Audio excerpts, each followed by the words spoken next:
Good afternoon and welcome to the Agent for Change Network.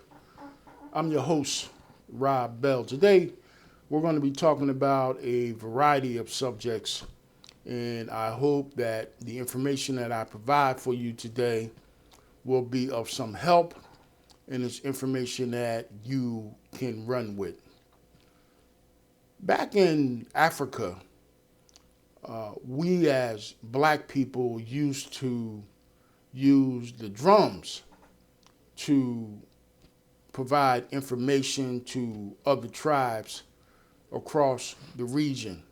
There was no such thing as the cell phone or computers or texting or tweaking.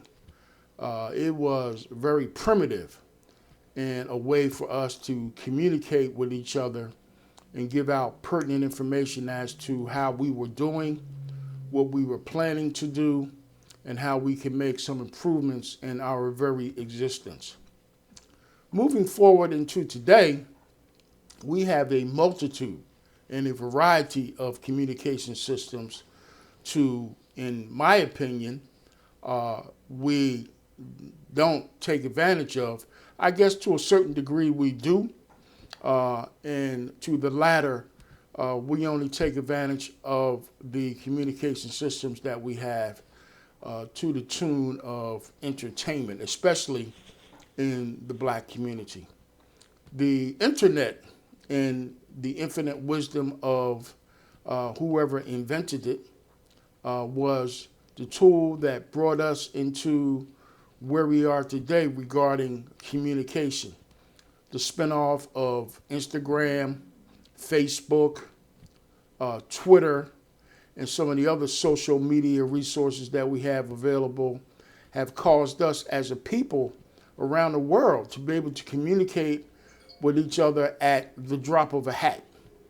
And it's been a situation where we've moved in leaps and bounds in terms of where we are, how we want to make some improvements in our lifestyles, where we want to go, and how we've taken technology to the next level.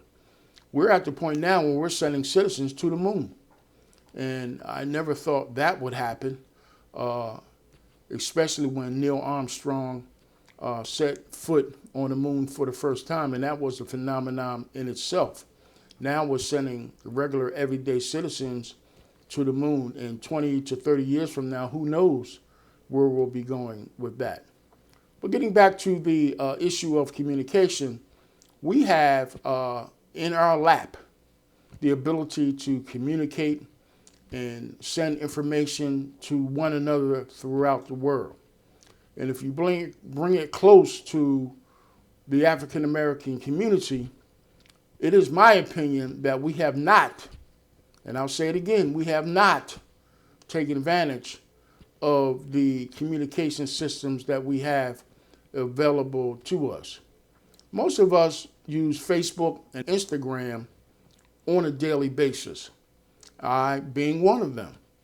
When I get on my Facebook page almost every day, the thing that I see the most is people kind of entertaining themselves, people pasting and posting pictures of themselves, posing, acting as models, people using it to promote their musical careers.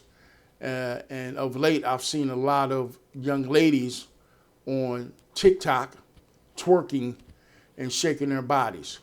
And I believe that's fun for them. And if it is, so be it.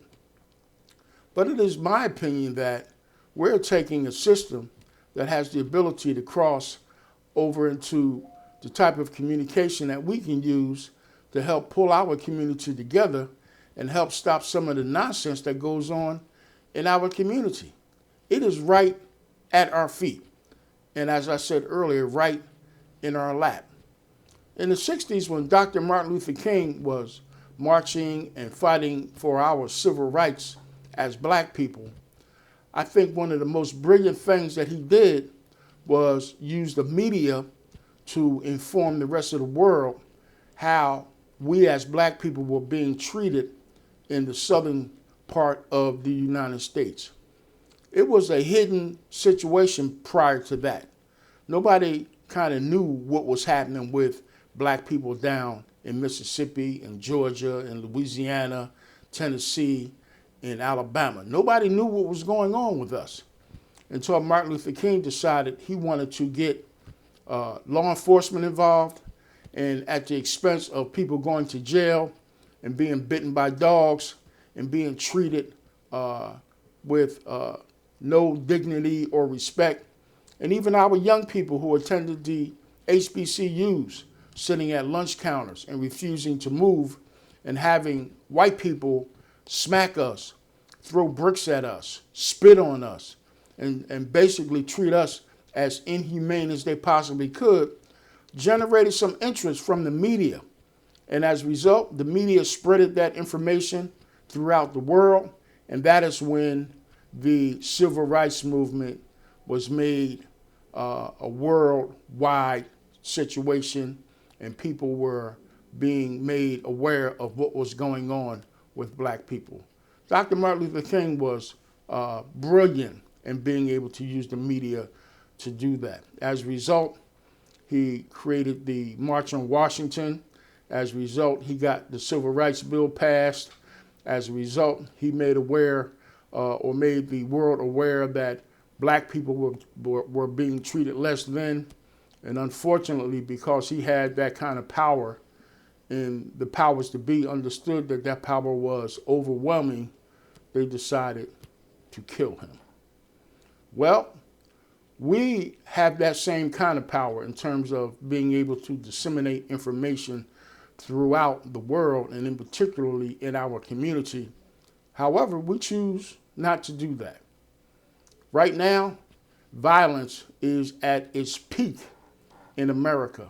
In almost every American city, violence is out of control, and in particular in the African American community. And if you dig deeper into it, our young people in those communities are committing violence. And the reason why I bring the young people into the fold is because they are the ones that frequent and use social media more than any of our citizens in the world, and in particularly in the black community. Older people in our community are kind of hedging and resistant to using social media because they don't know anything about it.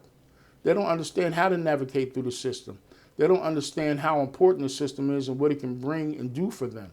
And so they stay away from it. They don't even want to be bothered with cell phones. They're still stuck on landlines.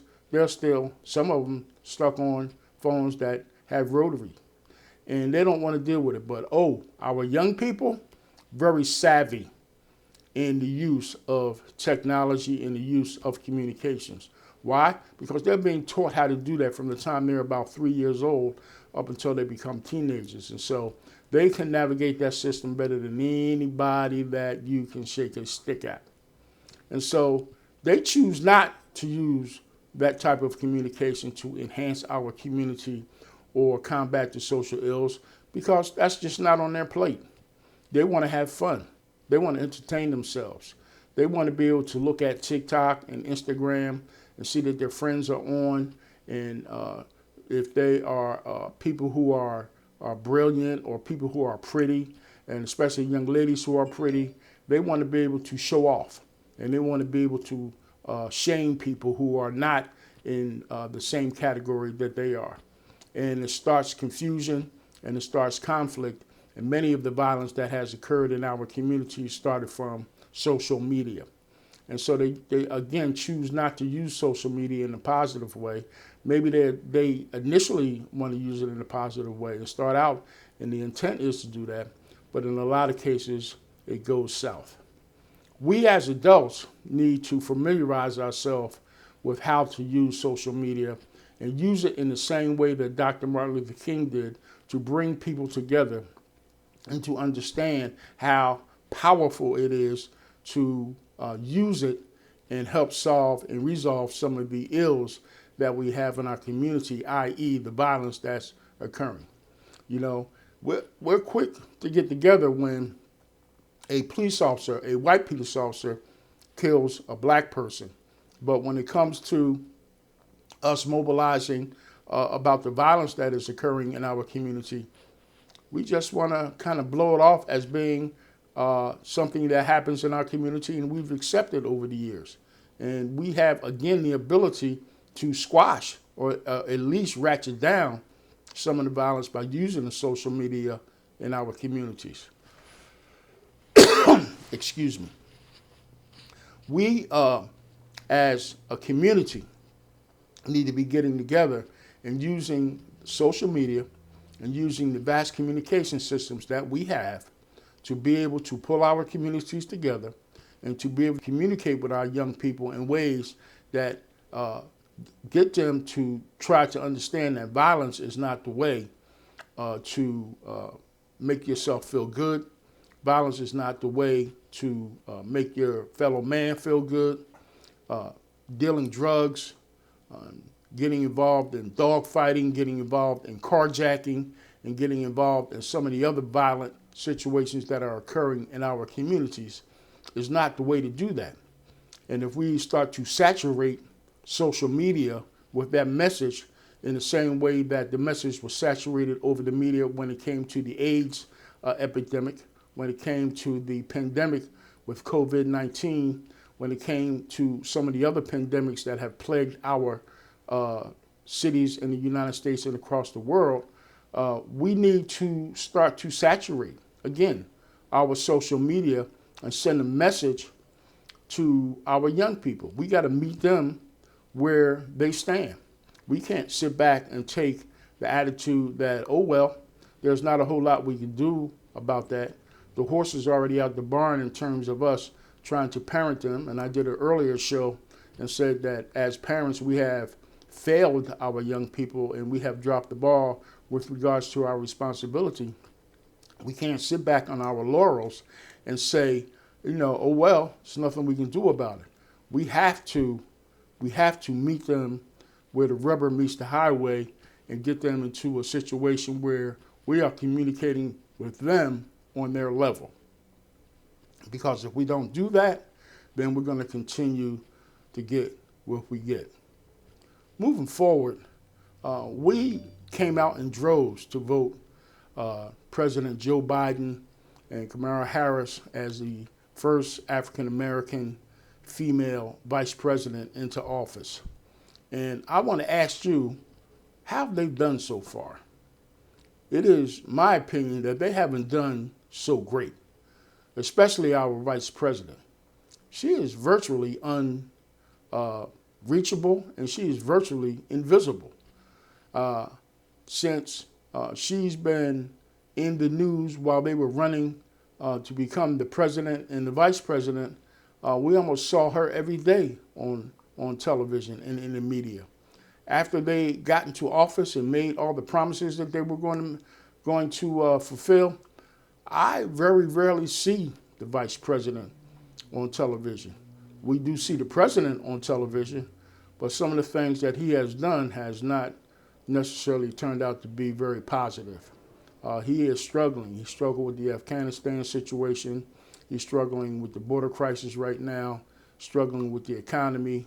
And it is, from what I understand, with trying to make sure that the government doesn't shut down, he has had to rob Peter to pay Paul. And in robbing Peter to pay Paul, he has taken some money from the budget that supplies money to the historically black colleges and universities, our HBCUs, which are universities that heavily house young black students to get their college degrees.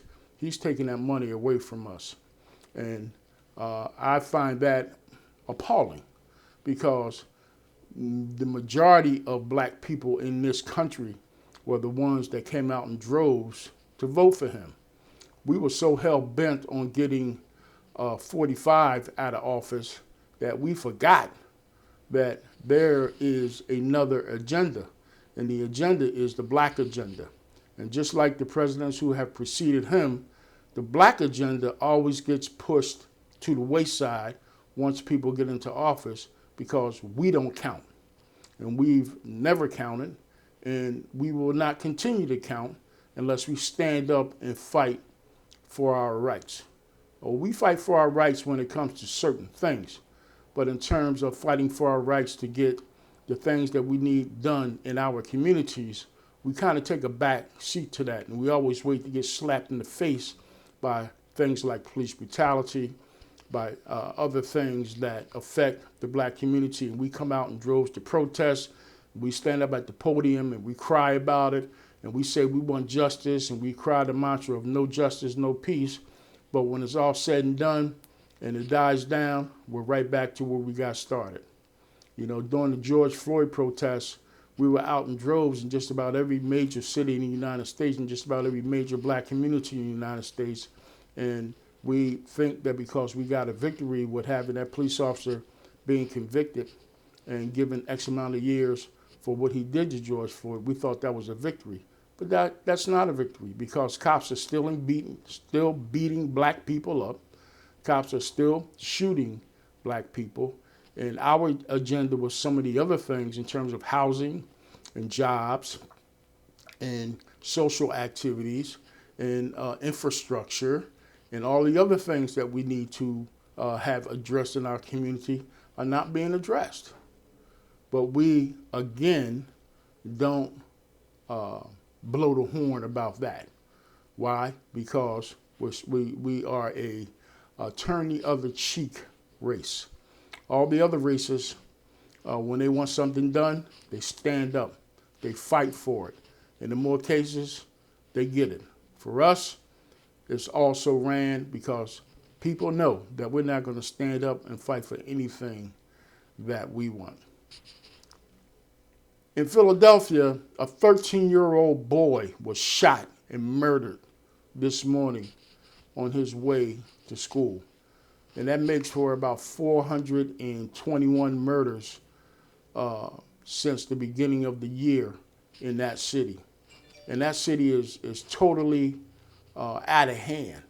And I've called for, in some of my other broadcasts, a million citizen march on the steps and around the streets of City Hall to urge Mayor Kenney to declare Philadelphia into a state of emergency and declare martial law. Now, I know that's unconventional and it's unprecedented and hasn't been done in the United States over something like this. But when you wake up every morning and you see that people are being killed on a daily basis and you have no other solutions for how you're going to calm that violence down, then what are you to do? Suppose it was your 13-year-old child that was on his way to school and got shot in the head and murdered. There's been over 115 children in the city of Philadelphia that has been murdered since the beginning of 2021. That's ridiculous. That's unacceptable. If we can't protect our children, then we are a society, or we are a community that is in dire straits. We have to urge the mayor, the police commissioner, the district attorney, the governor, and the president of the Fraternal Order of Police to come together and create a situation where they can work in one accord and come up with a solution to help ratchet some of this violence down. My solution is martial law. If it takes people walking outside in your neighborhood in army fatigues and carrying AK-47s and protecting people so that they can go out and go shopping, go grocery shopping, go out and entertain themselves, kids can safely go back and forth to school, kids can safely play in the playground. If that's what it takes, then that's what it takes.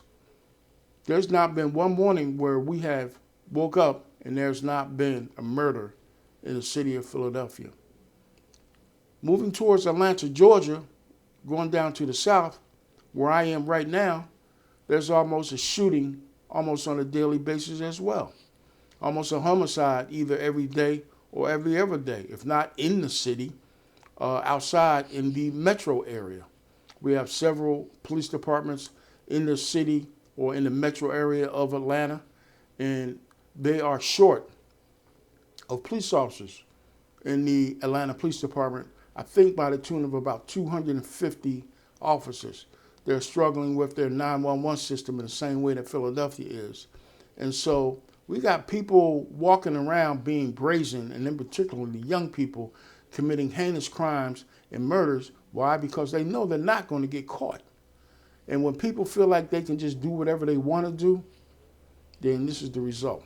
And you have people out here saying we want to defund the police and we want to create our own police departments and security forces. Think about what that would be like if you have people that are in place who know nothing about law enforcement, who have no tradition, no experience, and no wherewithal about how to police people.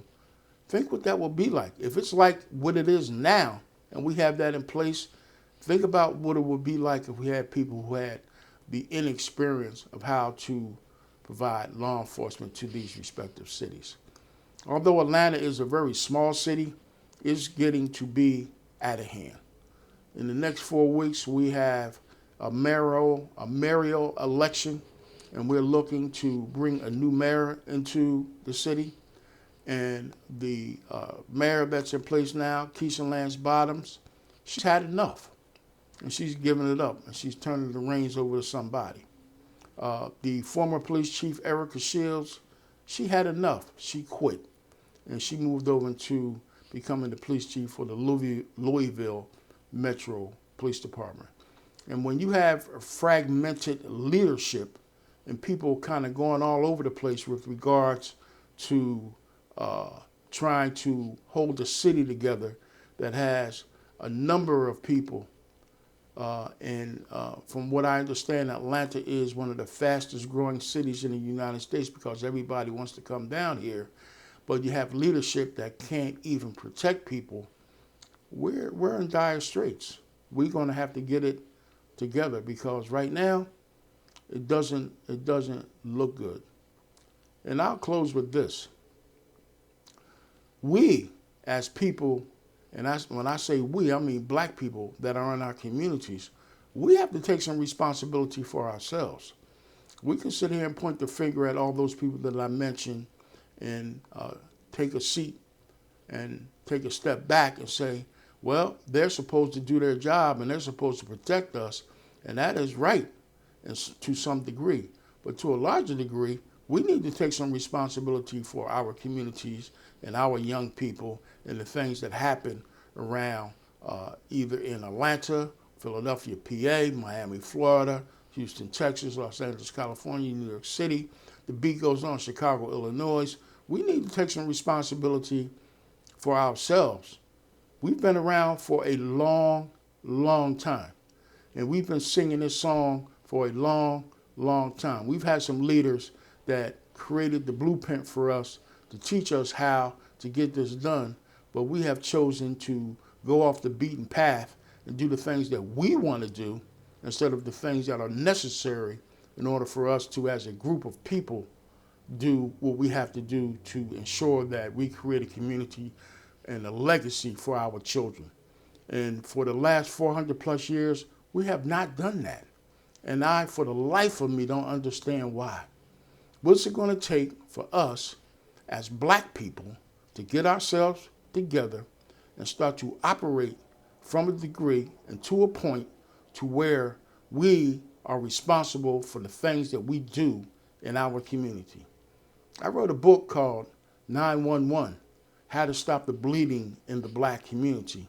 And in my book, I talk about how we as black people need to take some responsibility of ourselves, how we need to stop perpetrating the fraud and not talk about some of the bad things that occurred in our family and not talk about some of the facts that we don't want to educate ourselves, we don't want to work, we don't want to adopt policies of morality, we don't want to teach our children the significance of having respect for your fellow man. You know, we want to continue to have children out of wedlock. We want to continue to be black men who father children and not take care of them.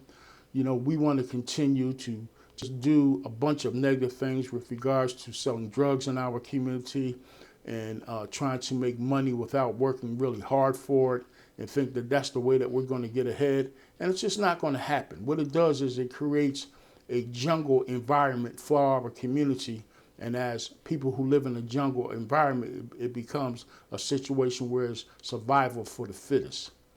And that's not the way that we should be living. Malcolm X, who was one of my greatest mentors, taught us and gave us the blueprint of how we can get ourselves together. But what did they say about him? He was a black nationalist. He was a rebel rouser. And all he tried to do was make us understand how to do for self. And for whatever reason, we don't want to do for self. We're lazy. We want everybody to do for us, and then we want to pick and choose how to do for self. And in doing so, it has a negative impact on the rest of the people who live in our communities. Think about that. This is Rob Bell. This is the Agent for Change Network. I am the #1 agent for change. If you like what I talked about today, if you like our video, if you like our channel, make sure you go to the lower right-hand corner and click on the icon and subscribe to the video. Make sure you go to the bottom of the video and click on the thumbs up, and go to your Facebook page and click on the like button when you see this video pop up. And most importantly, share this with your friends and family, because by sharing this, you make sure that this information gets disseminated across the world.